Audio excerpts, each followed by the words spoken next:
Hey kids, New Hope and other kids that might be watching this. My name is Mary Todd and I am going to be reading today one of my new favorite books called What in the World is Wrong with Gisbert.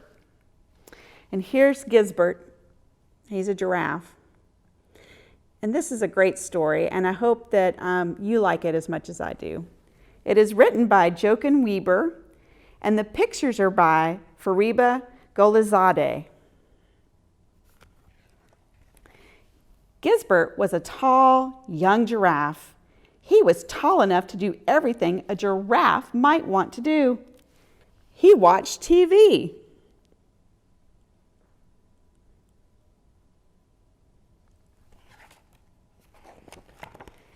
He played with friends.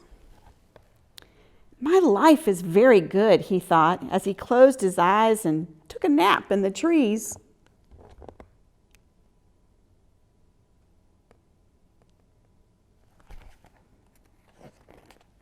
But then one day something changed. On his way to kindergarten on Monday, he heard two hyenas whispering, "Look at his brown spots." They laughed and exclaimed, "They're all over him. That looks funny." Suddenly, Gisbert felt something strange happen. He was shrinking a whole 2 inches. No one else could see it, but he could.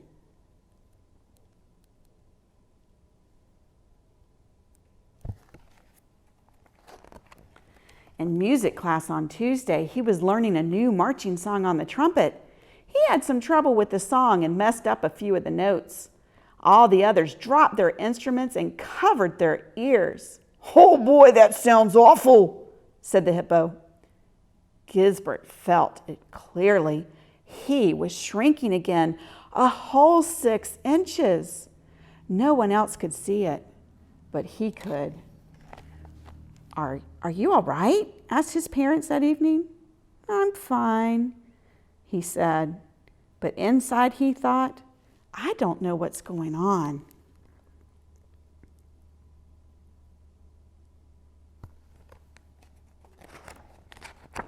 At the playground on Wednesday, it happened again. 2 giggling ostriches raced past him and shouted, "Move along, Beanpole!"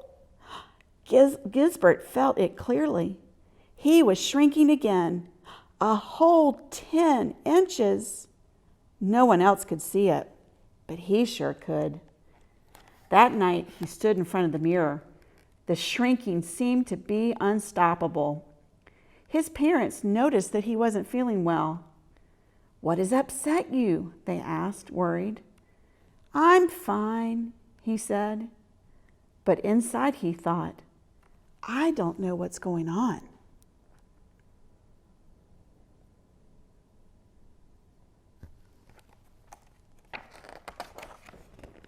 In gymnastics class on Thursday, he tried to hang from the climbing pole for the very first time in his life.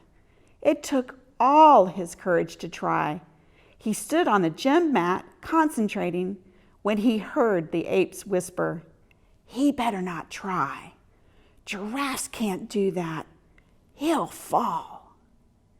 Gisbert felt it clearly. He was shrinking again, a foot this time. No one else could see it, but he sure could. "Is there something we can help you with?" his parents asked him that evening. "I'm fine," he said, but inside he thought, "I don't know what's going on."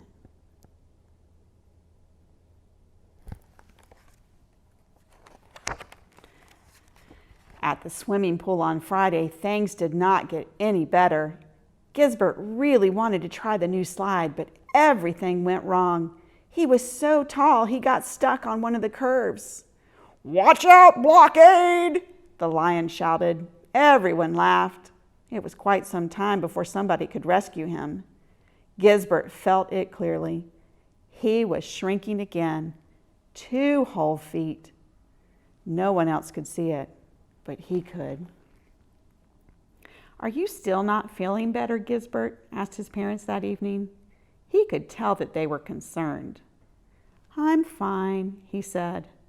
But inside he thought, "I don't know what's going on."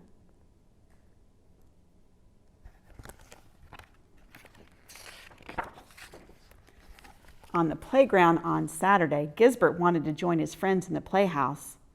"I've shrunk so much this week," he thought, "so I won't take up much space."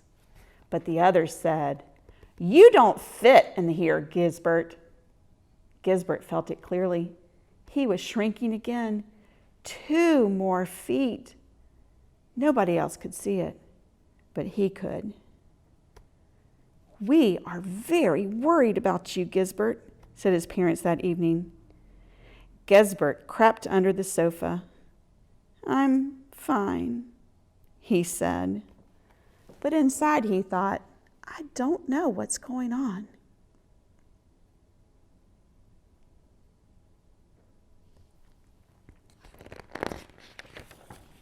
On Sunday, he felt so sad and so small.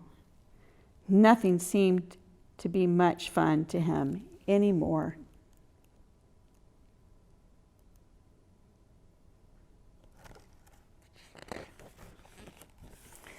Gisbert stayed home from school the whole next week.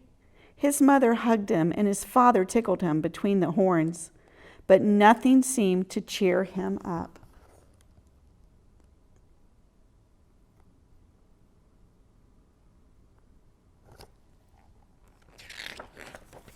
Then one day, his friends left a small present on his doorstep. "Come back to school," the note said. "We miss you." Slowly, Gisbert started to feel better. That night, when his parents asked if he was okay, he said, Now I know what's going on inside of me."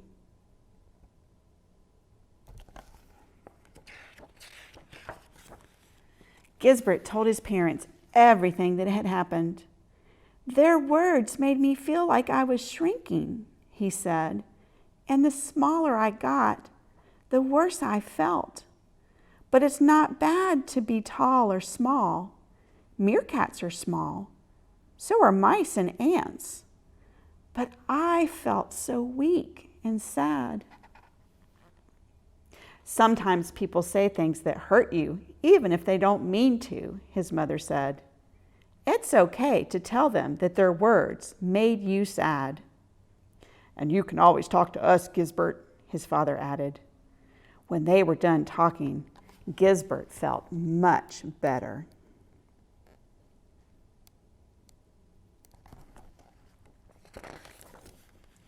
The very next day, Gisbert went to the playground again. "Hey, look, there's Gisbert," the hippo shouted. "It's great to have you back," the lion roared. The others nodded. "Join us in the playhouse," they said. "It's going to rain soon."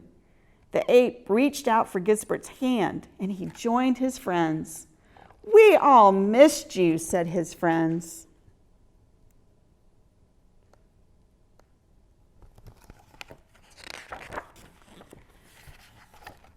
"Our orchestra sounds boring without you," the hippo said. "We can't cross the river without you," the lion added. "We're sorry that our words made you sad, Gisbert," they all said. "We didn't mean to do that." "By the way," the hyena added, "you look really cute with those spots." Gisbert looked at his friends. All of a sudden, he felt something happening. It started in his feet and it spread all over him, a cozy, warm feeling, as if the sun was shining inside of him. Nobody suspected that something was about to happen, not even Gisbert.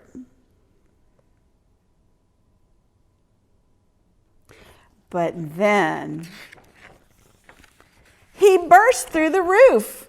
Everybody laughed and laughed. Gisbert was tall again. He'd grown a whole 6 feet and a half a second, and everyone could see.